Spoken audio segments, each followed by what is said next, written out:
Welcome back to Family Twist. It's Corey, and today we're diving into a story that sits right where a lot of big conversations meet. DNA surprises, identity, race, religion, and a moment in history when anti-Semitism isn't whispered or coded. It's loud, public, and a lot of our listeners are walking through their days with that reality right over their shoulder. One of our guests, Kara, is someone you've heard before, and her story has only grown in complexity. She is the founder of Right to Know, the global nonprofit advocating for adoptees, donor-conceived people, and NPEs to have full access to their origins. Kara grew up believing she was African American, with family lore rooted in ancestors who were enslaved in Texas. But when she took a DNA test so she could plan a Finding Your Roots style Africa trip, the results flipped her entire self-understanding. 0 African DNA, 50% Ashkenazi Jewish. That discovery didn't just shift her identity, it dropped her into Jewish spaces right when anti-Semitic threats and attacks were spiking around the world. Suddenly she's trying to figure out how to live between the life she knew and the life her DNA introduced her to. And she's asking the kinds of questions that a lot of people with new Jewish heritage wrestle with right now. How do I claim this identity when being Jewish in public has become a risk? How do I move toward a community that feels both familiar and brand new? And because these stories never unfold in a neat, well-behaved arc, Kara wasn't walking through this alone. She was raising 3 boys through all of this. One of them, Nico, is here with us today. Nico has been beside her at temple, attended Jewish summer camp, and they're learning what it means to be part of a community they didn't know belonged to them. Then Nico took a semester abroad in Israel, and here's where the story becomes even more urgent.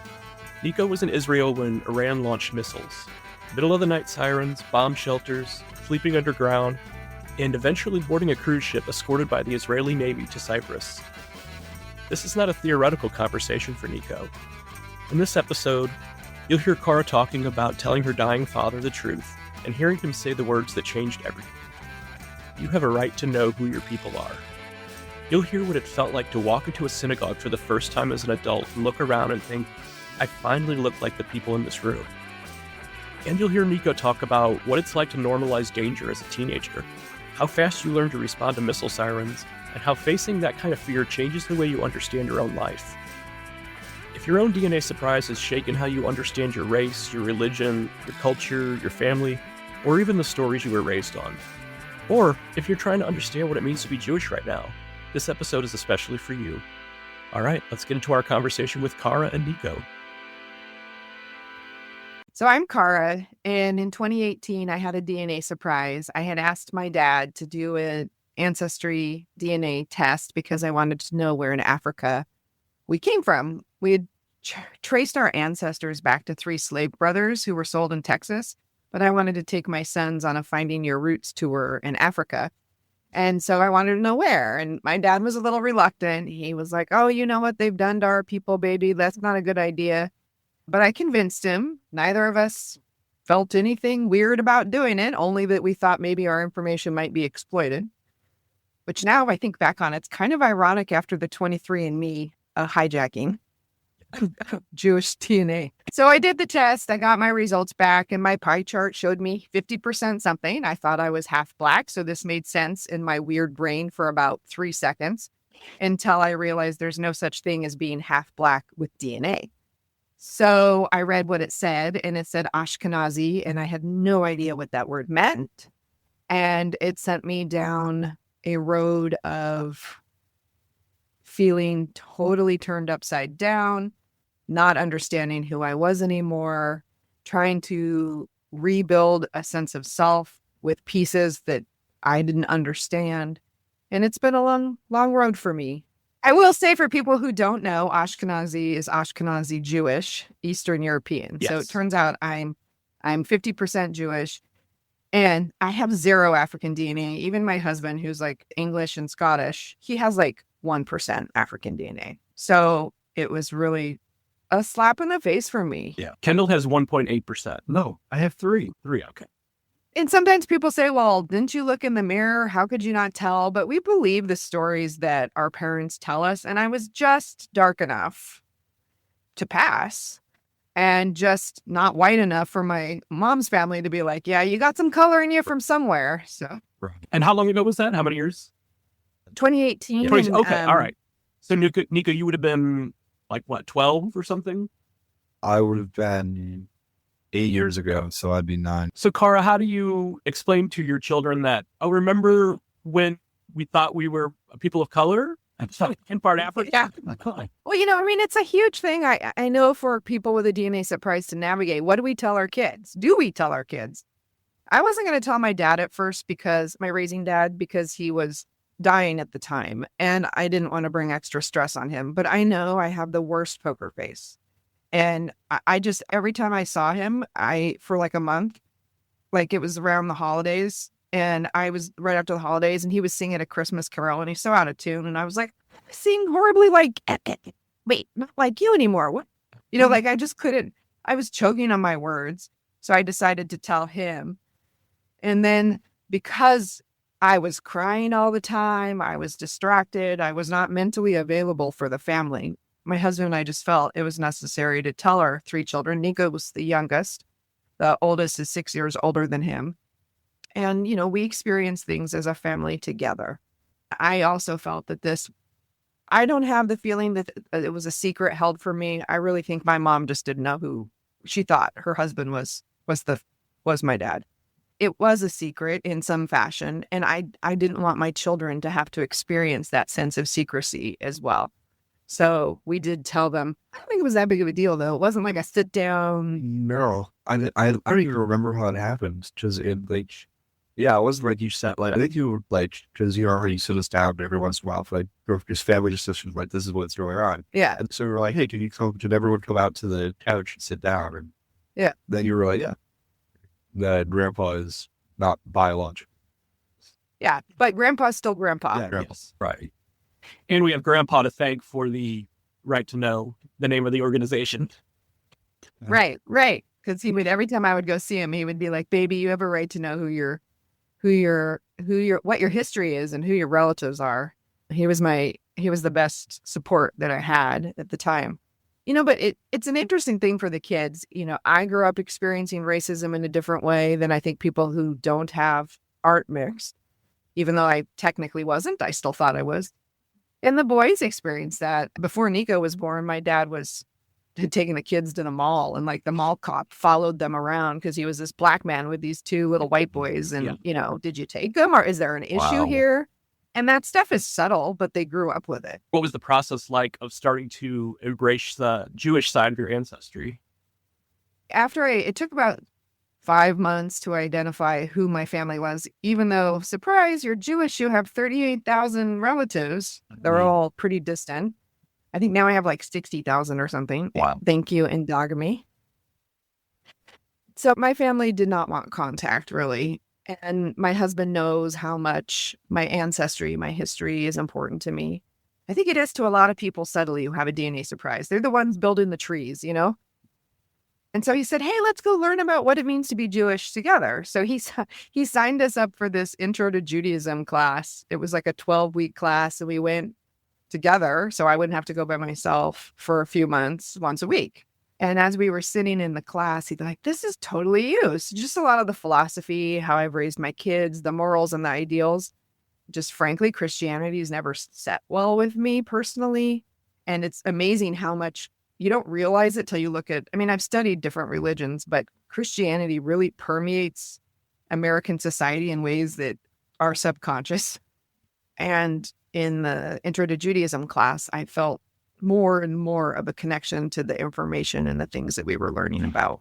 I found it really interesting just because you came to it not as a child. So I think it's wonderful that things felt natural.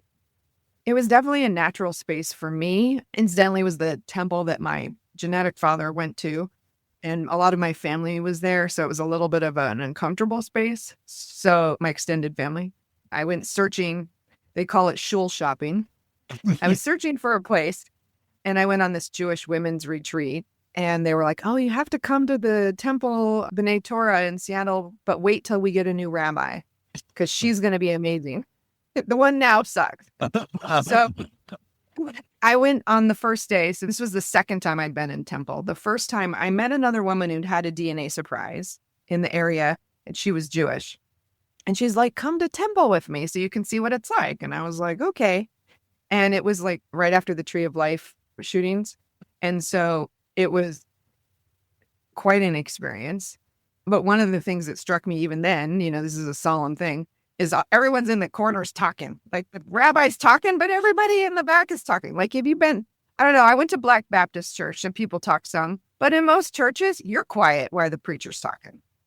So there's a lot of subtle differences. And I barely heard what they were saying because I was looking around the room and I'm like, oh my gosh, I look like these people. Because I had really never been in a space where I looked like other people.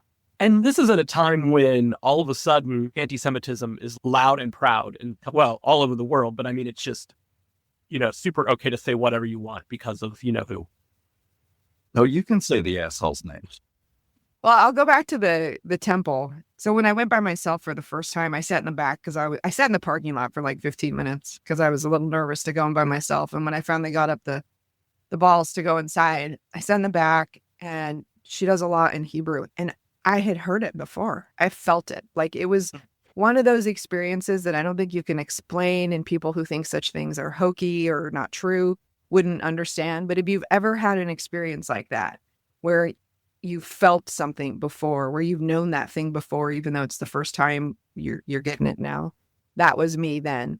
And I just cried in the back of the temple. Wow. To answer your question, Corey, I did just get my first nasty anti-Semitic text to me from Facebook. So yes, we are definitely in a space. It's hard for me to navigate anyway, because I have so many years of lived experience of being a person of color, and navigating that space is also a minefield too. But that's why I was very curious about how you transition your spirituality and everything else. It's just because we haven't really had a conversation like that on the podcast yet. The imposter syndrome is real for us.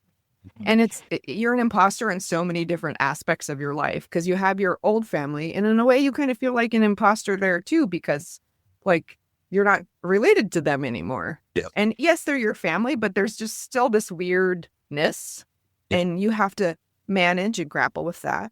And then you're an imposter in your new family if you're in there with them. I don't have that experience myself, but I've heard it so many times where it's like, I didn't go to Christmas every year with them, or Hanukkah, or whatever it is. And we didn't go to the lake, or whatever the family traditions are.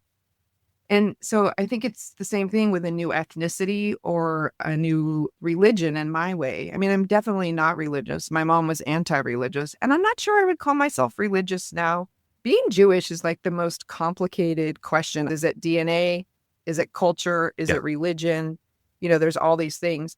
But for all of these feelings of being an imposter, you have to do the work, meaning you have to start to build experiences to start to alleviate some of that sense of being an imposter.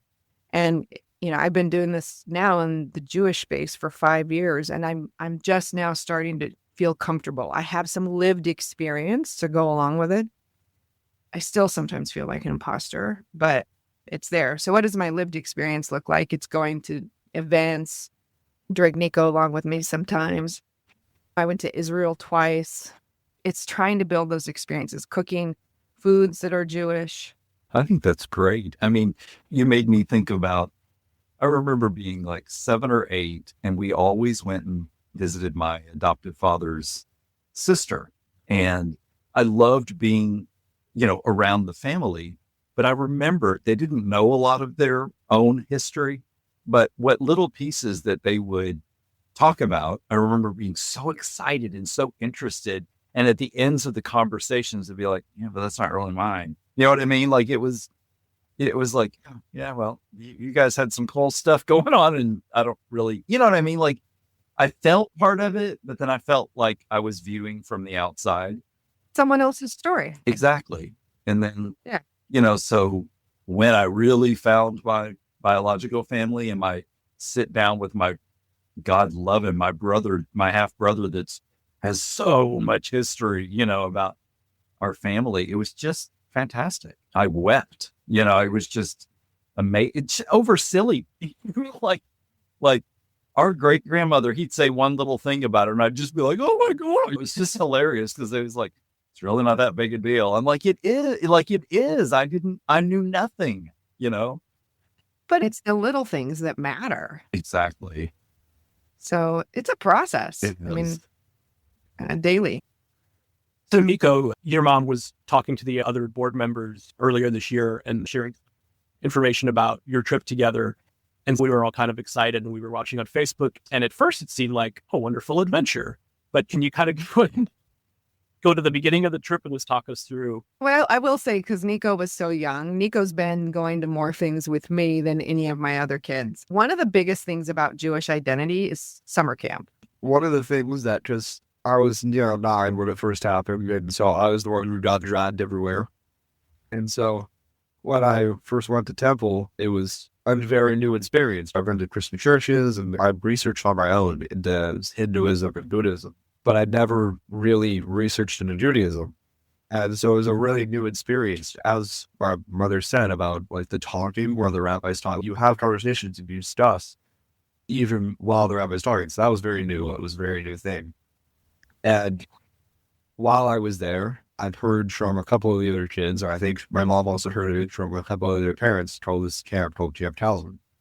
And it was it's a Jewish camp. So my mom was like, I think you should go. I think you should get some more experience with this. I think it'd be fun. And I thought, kids out there, the same thing. It sounds really fun. And so going there, it built this sort of a Judaism of our mind, not to actually experience what it would be like in, say, Israel, or what it would be like to be super part of the culture, because we were just being introduced to it. The trip to Israel was a very fun experience. It was a journey. My mom had like a year before the trip, I think we should like help have you go to Israel. And I was like, yeah, sure. It'll probably never happen, but I think that'd be a really cool experience. And then eventually, mom was like, we have this chance to do it, might as well. And I was like, all right, perfect. So we started preparing and we went, and it was it felt kind of novel because it was a very long plane ride. So during that time, I was wondering, like, what is Israel going to be like? Because I've had that sort of brief introduction between being dreadnought with my mother and going to the Jewish summer camp. And so I had a brief introduction, but I was like, I wonder what an entire state would be like, because, it's new. And we live in Washington State, and it's super green here. It's incredibly green, and I love it. So, And Israel? It's not. There's some green parts, but it's very, very tan. Very sandy. So Nico was in a half a semester study abroad trip at Alexander Muss High School in Israel. And so I went there for a new environment, and basically going to Israel was like sort of an assignment, like, hey, I get to go to a new country, and because it was a new environment, so I got to go to a new country, I got to learn much of like history, and so it was a very nice, it was like so many benefits back to go on. So I flew there with him to drop him off, and I have a friend there that I can stay with. And Marcus, my husband, came over after about a week after Nico and I were there. So we got our first bomb shelter warning that first night Marcus was there at like 4 a.m. or 5 a.m. Yeah, I remember like waking up and falling off the couch, being like, what's going on? It's something like, again, it's hard to describe a DNA surprise to other people who haven't had them. Try experiencing that bomb siren, the rush that goes through your head, your heart's beating. You're like, where did I put my shoes? You go out the door, one shoe on, one shoe half off, right in your PJs, like, where are we going? Where's the nearest shelter? It's a very rush, and it's a very different experience. So our bomb shelter where we were staying was just across the street. But with the first time we got there, even the person we were with looks down and he has 2 left shoes on. Just one of those things. I never felt unsafe though, did you? No. Yeah. And it became kind of your new normal. Yeah, because it would happen often enough that it's just the new normal. Like, it's like when you wake up and make coffee. It's just a fact of life. Or if it's raining today, it's like, oh yeah, I miss some strikes. That's normal. For me, I left Nico and went to Poland with my middle son. And we were there for a couple of days. And all these sirens went off. And I froze just for a second. Yeah. I had already had that kind of pop-up experience thinking, okay, where's the shelter? I was like, wait a minute, you're not in that space anymore. I can't imagine for Israelis what it's like for the stress levels and everything else over the past few years. Can you kind of talk a little bit about what it was like beyond just, the siren's going off, let's get to the shelter, to where it turned into like, obviously it was the top news story around the globe? Originally, because for the first 2 weeks I lived with my mom and her friend, in Tel Aviv. And, you don't really see the missiles. You hear the sirens, so you go to the bomb shelter, but you don't see the missiles. And then I moved to this small campus north of Tel Aviv. I lived in a room with 4 other people with this tiny room. So it was bunk beds and, tight space. And then, the stuff hit the fan and it got a lot worse. And I remember one of the matches, originally it'd be like a siren, a day, maybe or a couple of days. It's not super common. And then it started to be, you get like 3-4 sirens a night. And I remember I got caught outside. I was away from a shelter one night. And so I was a bit late to getting out. I looked up and the entire sky was like being illuminated with explosions and you could feel like the booms. So it was a very new experience being there and seeing all those explosions. And then, as I'm running to the shelter and knowing like any one of those could hit, where I am, and there I go. So it was a very new, dangerous, I suppose. Yeah, and to put a little context, I mean, Nico was scheduled to come home the day after the bombings from Iran started. And of course, once that started, all flights were canceled. Were you able to communicate at all? I had my phone on me. I was able to communicate with people. I was able to talk. But the time difference is so big that it's a bit hard to. Yeah, like, I was able to communicate. I remember after, I think the second night, after the bombings from Iran started, when we started sleeping in the shelter, just because it was so often that the sirens were in, that we were like, we need to be able to sleep. So we slept in there. I remember messaging some of my friends at like being like, all right, this is enough. We started sleeping in the shelter. It started to get a lot worse. Just outside the shelter, there was a music room. So every once in a while, we would go out there and play guitar and play piano. It was very interesting to go from playing the piano, hearing the sirens, and move one room over to the shelter. The scary part is the lack of information. I mean, you don't know when your son's going to leave. Some parents chose to extricate their child privately with private sort of security teams. Thank you. The high school did a great job of trying to find a way for him out. There's a window where planes were released. You just didn't know. You're not sure when Iran's going to stop, if it's going to escalate more. And then it did, because then the U.S. got involved. And you're like, is that going to escalate even more? I remember they would constantly be like, oh, you're not on planes. Oh, you might go on this boat. Oh, no, we canceled that. You're going to drive to a different country and then you're on a plane. And it's like, oh, we had to cancel that. And so it was this constant back and forth of being like, oh, we found this new way, and then it did sort of cut off because of it's too dangerous. Mm-hmm. And so it was on and off for a couple of weeks, and then we had woken up one day at like 5, being like, hey, you're heading to the planes. And then 30 minutes of the getting ready, and they're like, no, we're going to the boat. So Birthright Israel, everyone who's of Jewish descent has the option to take a trip to Israel. Birthright Israel had, I think, 3,000 young people, not under 18, in Israel. And so they chartered a cruise ship and brought a lot of the kids from Tel Aviv to Cyprus. So they did that once, and they were going to do it again. And so that was the alternative to the planes. But they were taking their kids out first, their young people first. Right. Yeah. So didn't you guys have to wait?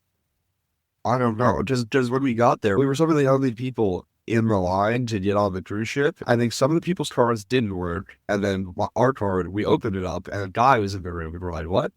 And he was a very nice guy. He was super nice, and he was like, I don't know, I was just given this room, and this is it. And so we had to go down to the desk and be like, what's going on? So it was a crowded ship. And they were accompanied by the Israeli Navy. And then Nico got a vacation in Cyprus. A lot of people had fled Tel Aviv to Cyprus. And so getting a flight out of Cyprus was really hard. Oh, yeah. And just thinking about like the alternatives, not that you had much of a choice, but like getting on an airplane while there are missiles. I'll do the boat. I visited Israel before. And the only time when Nico and I went together that I was nervous was when we were landing, and then when I took off for Poland, because right before I had taken off for Poland, one of the missiles had gotten through and struck right next to the airport. Oh my gosh. So it is nerve-wracking. And probably not a joyous, Carnival Cruise. It was an overtaxed cruise Yeah. with too many people on it. So it was a very kind of boring cruise. No one feels super up to do anything because they just got out of like Israel.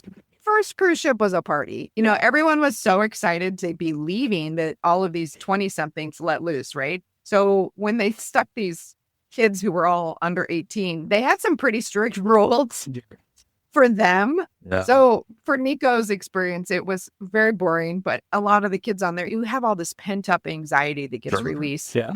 And so there was it was a little bit of a party ship for some of the older kids. Yeah, no, honestly, I'm hoping to go to Cyprus next year because our cousins live there now, and the photos that we've seen just look absolutely amazing. it's a very beautiful place. I was unable to the resort area. We're not supposed to leave it, which is like, a small step to a beach, the swimming pool. It's not that much. But we were supposed to leave it. Sometimes we did anyway.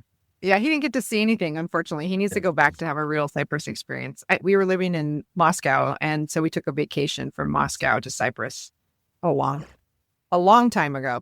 It's a beautiful place to visit. So when you're in that situation, in the bomb shelter and stuff like that, are you able to like reflect at all? Or does it take when you get to Cyprus or even back to the US, like, oh, I could have been killed? Yeah, well, how I see it is there are so many ways to die. Everywhere you go, a tree branch could fall down and hit you in the head. Like when you're driving your car could crash. So for me, personally, I feel like I'm an outlier in this because I noticed with a couple of the other kids, they felt like they visibly untensed as soon as they got out of Israel. And when they were like sitting in the bomb shelter and you could see that they were getting tense, for me, I just viewed it as another way of dying, that there's so many in the world. Yeah, and if something happens, like, oh yeah, I could have died, but I could have died, on the plane from the plane crash here. I could have died on the, on the car. I could have died and walked into the place. So yeah, it has a presence in your mind, in your heart. But for me personally, it was sort of like, yeah, it's just another thing off the top of life. So Nico's group had been there for a couple of months, experiencing the, twice a week bomb sirens. And then this group from Arizona came, and they were just supposed to be there for 2 weeks or so. Oh. They got there like 3 days before Iran bombed. And so they hadn't, I hate to use this word, but they hadn't acclimated to the bombing. So it was very interesting to watch the reaction from the group that had been there for a couple months, and then this group that had just been there for a few days. I think they experienced it much more intensely. They started freaking out and panicking a lot. You can see it over the course of a couple of days as they started to get more and more like really winding up. Just like the first time they were at the bomb shelter, it was like panic, so they had to run. And so they weren't accustomed to it as we were, because for us it had just become normal. It was very new, and because the Iran was bombing, it was a lot worse than we first started. I think I would have been incontinent a lot. I think my anxiety level would have been really high. Yeah, Nico and I have talked about this. I mean, as an adult, I'm 51. Like, mortality is a little bit closer. I'm less aware of our mortality. I respect your approach, though. I think that was very healthy. How has that experience altered your perception of what life is like for people living in Israel? I think subconsciously, when you think about other places in the world, you kind of assume it's somewhere similar to how you live, because you take off the basis of what you know. And so being there, having this new thing that you have to constantly worry about, you have to be like, oh, our turkey dinner, siren goes off, have to run, set everything down. So when going there, it's sort of subconsciously assumed it'd be like how I live here in Washington. Whereas when I went there, the culture is so different because of the bombings. They have a lot more of a zest for life in a way, because when death is constantly, I think that's where you're going. Yeah. When death is constantly there, I mean, the Israeli zest for life is so present. And I think that's partially, Israel's surrounded by countries that have pledged their annihilation. So they've always had that experience of living in danger. Yeah, very pushed on the living in the moment and go out and do something, right? Like, go out and have fun. So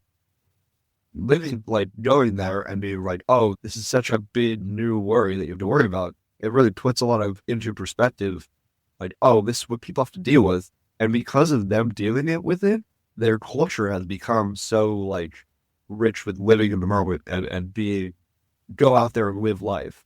I mean, I feel grateful that Nico was there. His whole trip had basically ended by the time Iran started bombing because he was able, I mean, half of his time there, they were on field trips. So they were going to the historical sites and seeing the things and staying with families and, experiencing so many different things.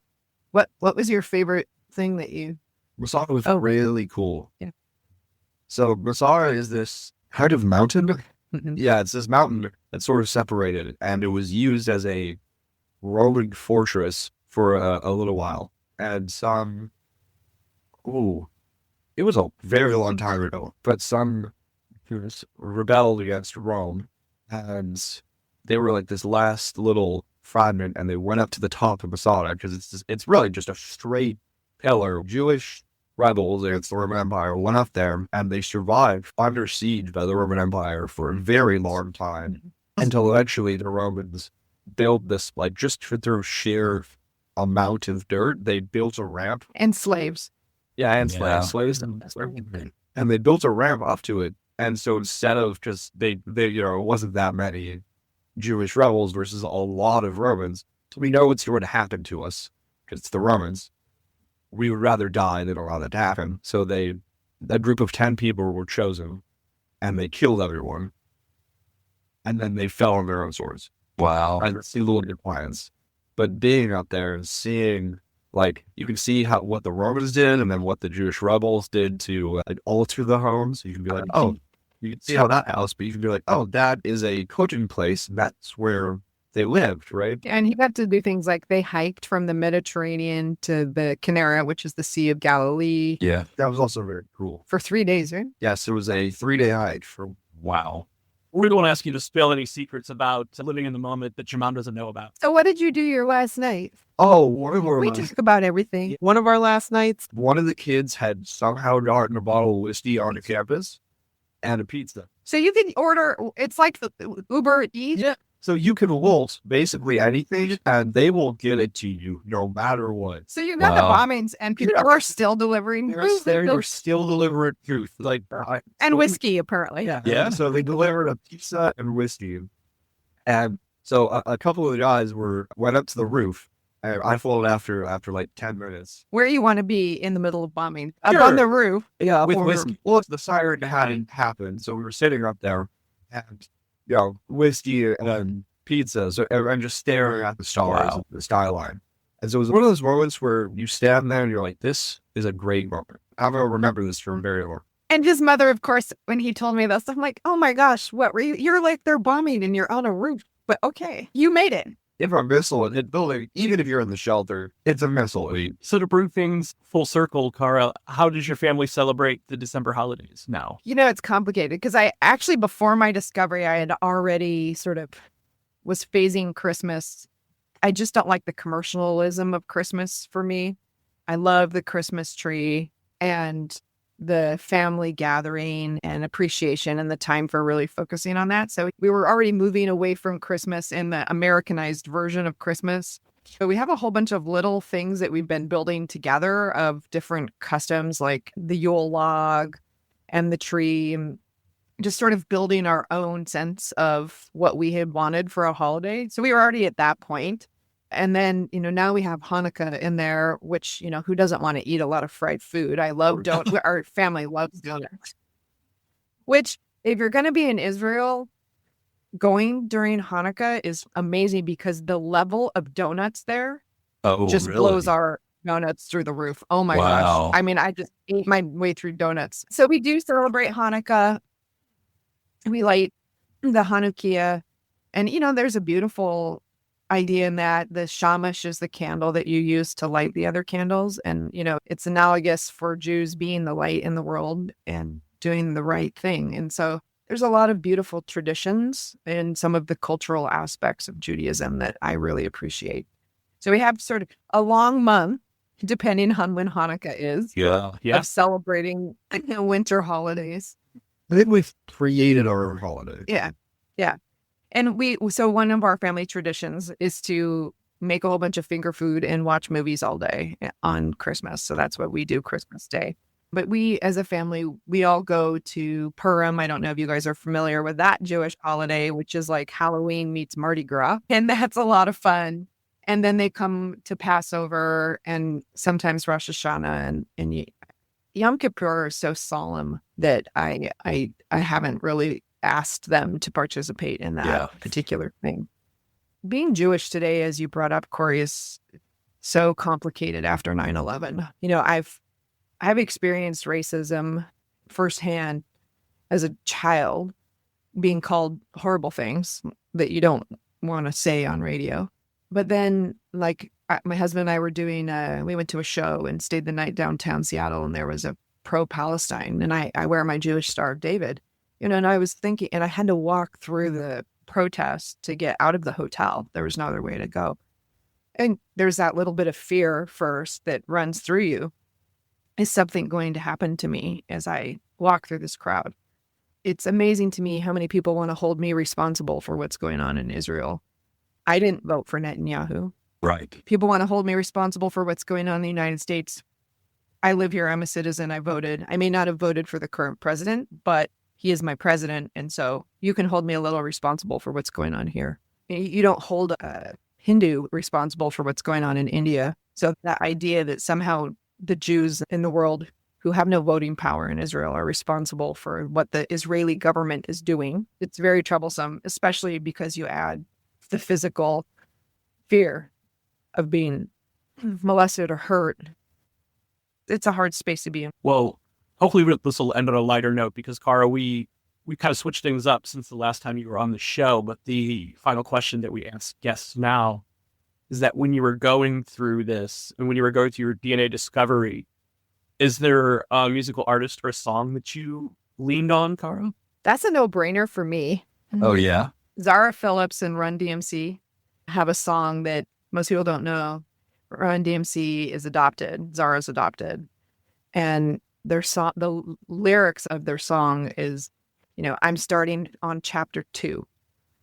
I deserve to know everything. I mean, it's such a beautiful song. And I think the lyrics really capture what I feel through my process. We're old school hip hop household here. So we hold Run DMC very close to our hearts. So Daryl, we'll just put this out in the universe. Please come on the show.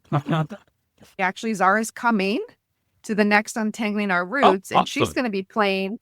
And so we're really excited to have Zara there. And she will be there with her husband. I won't say his name out loud, but he's a really famous guitarist in the UK. So we're really excited to have them both come and play at Untangling Our Roots. What songs are being played in the music room next to the shelter? What songs? Oh, mainly 2000 like pop songs. I could just say my favorite band, the band I listened to during it's still one of my favorite bands, is probably Glass Animals. Oh, when he got back, we sent him and his brothers to a Glass Animals concert. Oh, great. Yeah. They're awesome, Corey. You should listen to We'll them. have to check them out. And I had always said I was never going to be one of those people who did not know who was in. I know. But, still trying to hang in there. I didn't say it, but Zara and Daryl's song is I'm Legit. Just that way people, yeah. Well, thank you so much for taking some time to share your stories. We appreciate it. I waited for a couple of weeks after you were like safe and sound before I reached out to your mom and said, hey, do you think Nico would be willing to come on the podcast and tell his story? Yeah, I appreciate. Having a DNA surprise, one of the positive sides is the community that is amazing that you now become part of. And the outpouring of support for me and for Nico during that 2-week period where we didn't know how or when he was going to come home was amazing. And I'm really grateful for it. Yeah, we could see it, on Facebook. We were all very excited. We found out we were going to be home safe. So awesome. Well, have an amazing holiday season. And thank you again for coming on. Of course. Thank you so much. Cara and Nico, thank you both for being willing to talk so honestly about identity, safety, and belonging at a time when all three feel more fragile than they should. Cara's story says a lot about courage. It takes serious guts to step into a new identity while the world is loudly arguing about who gets to claim what. Discovering you're Jewish in a moment of rising anti-Semitism isn't a soft landing. It comes with questions about safety, visibility, and whether you should think twice about wearing a Star of David around your neck in public. And even with all of that, she moved toward community, toward learning, toward connection. That kind of strength is remarkable. And hearing Nico talk about missile sirens and evacuations with the calm of someone describing their walk to school is a reminder of how fast young people adjust to things that should never be normal. What stood out most to us was his ability to sit with the reality of danger without letting it shut down his life. Many adults never learn that kind of balance, and he learned it the hard way. So if you're listening and you're living outside your own identity shift, maybe with a brand new heritage, a new parent, new culture, or the gut punch of discovering that someone you loved wasn't honest with you, please hear me when I say this. You are not alone. You deserve time and space and community while you sort it all out. And as Kara's dad said, and as we repeat around here all the time, you have a right to know who your people are. If this conversation made you think about someone who's wrestling with big questions about identity or heritage, please share it with them. And if you're ready to tell your own story, reach out to us. We'd love to talk to you. And remember, family secrets are the ultimate plot twist. The Family Twist podcast is presented by Savoir Faire Marketing Communications and produced by How the Cow Ate the Cabbage, LLC.